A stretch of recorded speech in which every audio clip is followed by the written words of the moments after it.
That's not a knife. That's a knife. Wanted to update my intro here. We are still on the way to our 500 subscribers. We are right around the 400 subscriber mark. So thank you each and every one of you who have subscribed. Just a little update here. We've got the Wicked Industries sample pack, courtesy of Boss Hog the Blade Man. We're going to be giving away the CGRB Pyrite Light OD Green. I will install a lanyard of color of your choice. We have a Wee Civivi Thin Cut Knife Roll. This guy holds 10 folding knives. Great for storage, great for safekeeping. You'll also be getting a Faithful EDC sticker and a Faithful EDC paracord cross handmade by me. Thanks for all of you who have subscribed, and thanks for sharing and liking and all of that stuff. Now let's get to the video. Welcome back, everybody. Faithful EDC here with you today.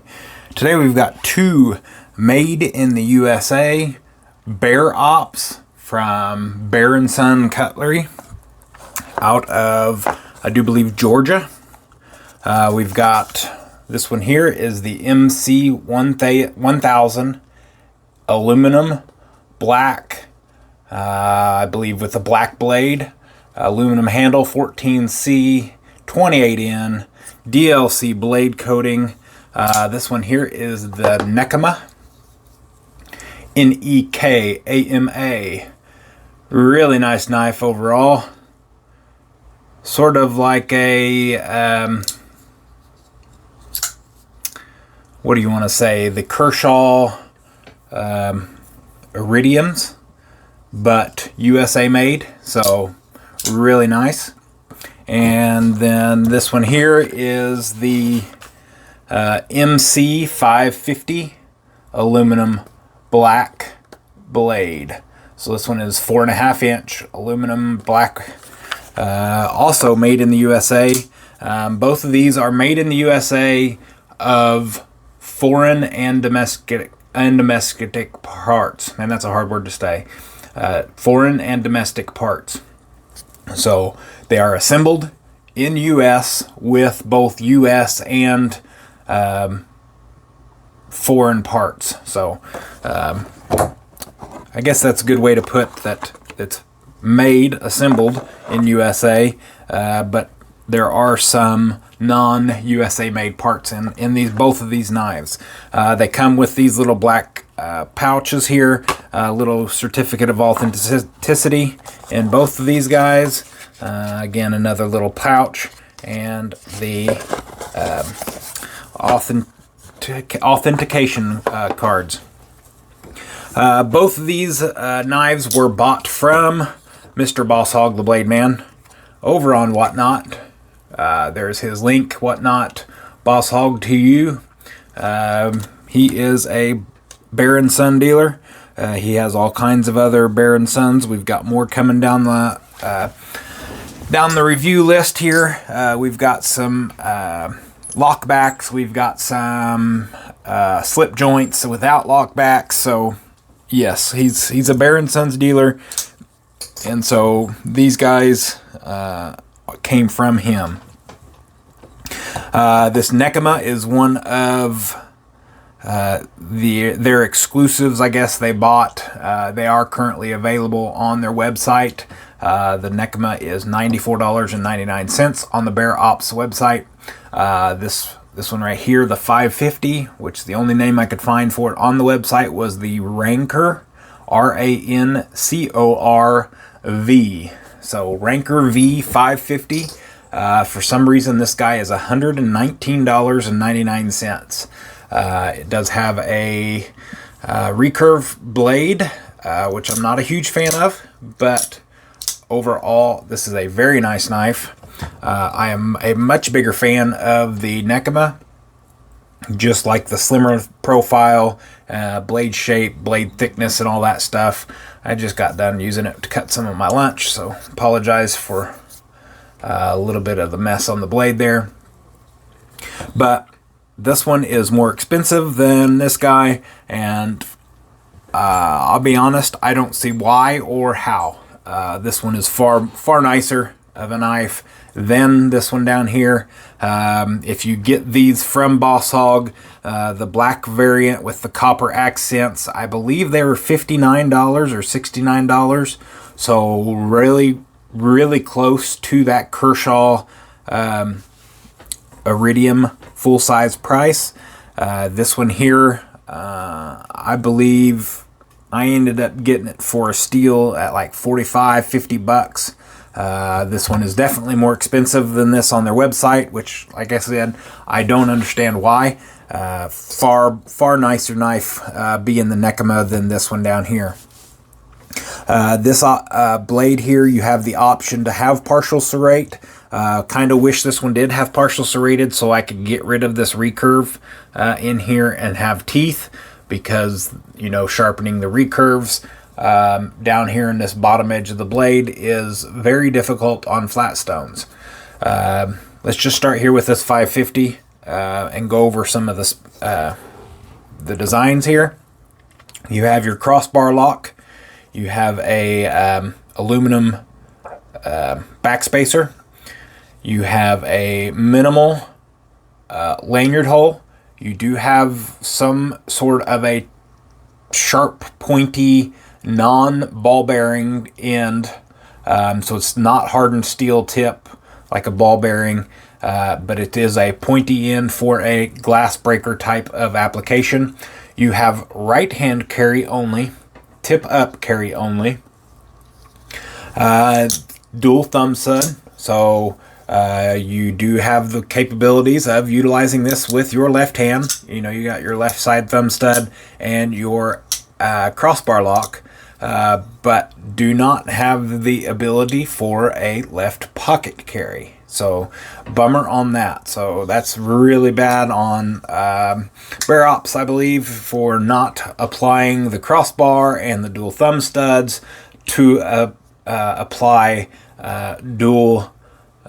dual-sided pocket clips there. This is not super deep on the pocket either. This Nekama is definitely way deeper on the pocket clip, so this one does stick out a little farther. Whenever I receive this knife, it's kind of one of those ones where you've got to, I guess, break it in. I received this knife and I absolutely hated it. It was not smooth. It felt gritty. It was very, clunky.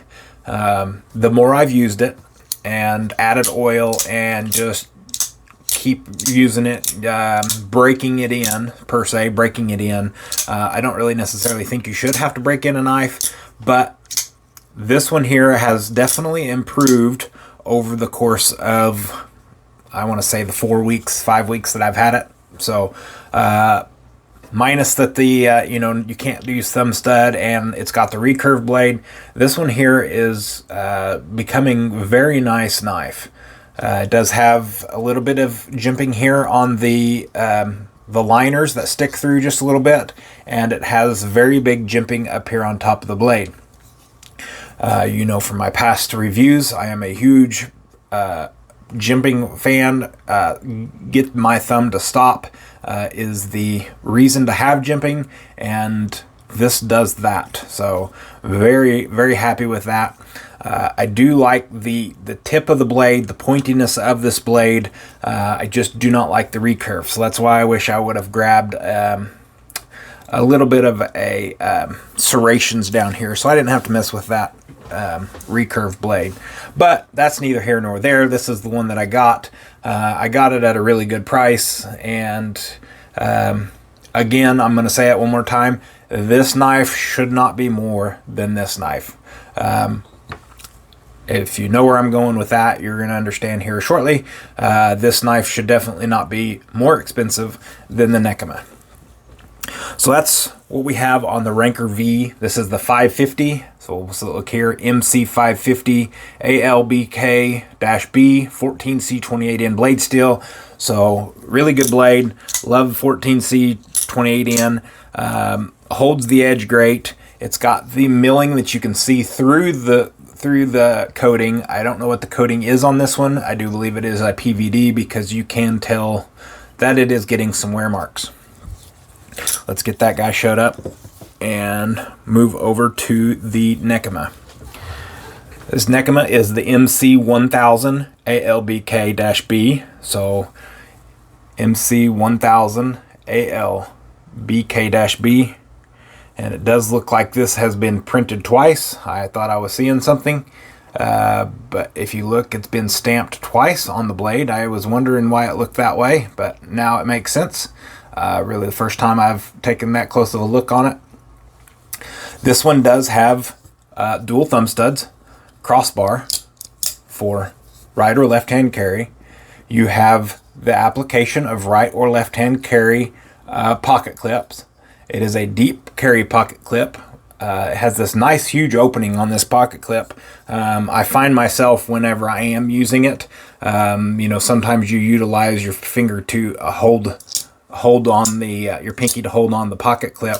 I find myself with this one inserting my pinky into that hole there, and that is allowing me to lock the back of this blade in, and it's not, you know, moving around without having to give it the death grip to keep it from moving. If I anchor that fingertip in there, it allows me to keep this blade really secure and really nice. So that's a different design that I've not seen on any other pocket clips. We'll look here. That's not a big enough hole to put your pinky in. Barely gets the tip of it in. This one here, I can actually stick my whole finger into that hole. So really cool pocket clip design. Sorry I'm focusing on a pocket clip for this long, but really cool. I do enjoy that. We have a very gracious lanyard hole. You all know I like lanyards. I have one of my paracord cross lanyards that I do make and sell. I have this attached. This is a new color that I just got in yesterday. Red, black, and gray. Really cool looking color. This has that copper accents where this one was just all black. So it brings a little bit of pop of color. I don't have anything copper. I would have tried to match that a little bit better with the color there. This here is kind of a modified Tanto blade. So it does have the point for where the Tanto starts, and then it's more of a rounded Tanto edge. So it's, like I said, it's a modified Tanto, and then it's a really flat blade on the bottom. So it's a really nice blade shape. Really, it makes it, I like it better than a straight up Tanto blade, but I do still do not like Tantos where I've mentioned before, I don't know which tip to use. I'd rather use this one or do I use this one? With it being the modified version and it's kind of an upswept and not flat here and flat here, I do have this little bit of a belly on this forward Tanto. I have been utilizing this forward edge a lot more with this version, and so I am enjoying that Tanto a lot better than normal. So there's our size comparison between the two of them here. The blade is much taller on the top one there than it is on the bottom. This one states that it is a, if we can see it here, this one does state that it is a DLC black. So I would have to agree. I've been using it, cutting it, abusing it, probably more than I should have, but I did tell Boss Hog I was going to give it all I could and give it a fair review whenever I bought both of these. The double stamping is kind of weird, but the DLC seems to be holding up quite well, so that's really good. I don't really see, other than, you know, like grease marks, but I don't really see any issues with the blade, with the coating or anything like that. So really cool. Like their logo, Bear Ops, minimal branding. Yes, it does say USA on there because it is assembled in the USA of foreign and domestic parts. Some downsides here. Your jimping is non-existent, and there is no jimping on the top of the blade. I love my jimping, and I want somewhere to be able to stop my thumb. This just doesn't work for me. So that's a downside on this one. But I've still been using it, so it's not the end of the world on this guy. Handle feels great. Very, very nice ergonomic handle. Feels really good. 4-finger carry on both of these. This one has just a little bit longer of a grip. But overall, this is the better of the two knives, in my opinion. Let's get some size comparisons. Let's pull this Spyderco in real quick.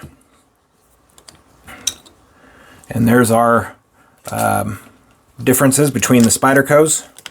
The Spyderco Paramilitary 2, the Nekama, and then the 550 BK, what I call it, a Rancor, R-A-C-O-R.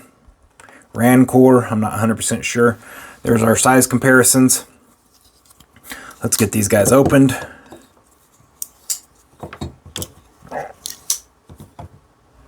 And line them all up again. And there you go as far as opened size comparison. Realistically, these two are very similar in size and when they're open, if you include this very pointy tip out back. So let's actually get to some measurements here. Sorry guys, this is a long one. We've got 2 full reviews in one. I should have split these up, but I wanted to include them together since they are the same company and very similar in size. So 4.5 to the edge of the handle, 4 3/4 to the end of the pointy glass breaker there. 4.5 overall closed on the Nekama. You've got 3 and 5/16 cutting edge, 3 and probably 3 5/16 overall blade length.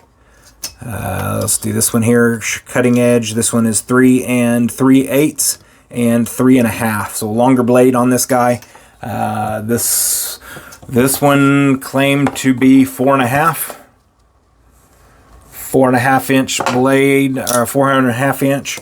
So they are speaking to closed length, I guess. That's the only thing that makes sense to me. So 3 3/8, 3.5 blade, and 8 inches overall. I don't remember if I got the overall with this one, guys. 8 inches to the tip, or 7 3/4 without this glass breaker. We've got to include the glass breaker, so it is 8 and 8. Weights on these guys. They both have paracord lanyards. One has a little cross and one does not. This one here, 4.52 ounces, 3.34. Again, this is the better knife. I'm not 100% sure why it's cheaper on their website, but this is the better knife of the two, in my opinion. This does feel like a good, robust knife, if that's what you're going for, but it just feels a little clunky, if I could be honest. Y'all want my honest review, so that's what I'm giving you. Buy the Nekama, skip this guy. If you're gonna ask me, this is not a bad knife in any way, shape, or form, but it is not a $120 knife in my opinion. Regardless of whether it is made in USA with foreign and domestic parts, that's not a $120 knife. That's all I got for you today, guys. Sorry for the long one here. I felt it necessary to include both of these knives in one. So you're getting a long one. We're almost 18 minutes in now, and we're just finishing up. So, guys, don't forget, down in the description below, I've got links to my Olight, HX Outdoors, Atwood Rope Manufacturing. I've got new one that is the SRM, Stay Ready for More Manufacturing knives. I've got all kinds of links in that Beacons link at the top of the description. Don't forget to share this video out, like, comment, share. We're getting close to 400 subscribers, and once we hit 500 subscribers, we're going to be giving all this stuff up here away. So look forward to doing that. I want to thank each and every one of you for showing up today and watching this video. I apologize that it is so long, but I think it is a very good video. It's probably one of my best and more in-depth videos that I've done. But yeah, I definitely appreciate each and every one of you. Thank you, guys. And as always, take care of yourselves, and God bless.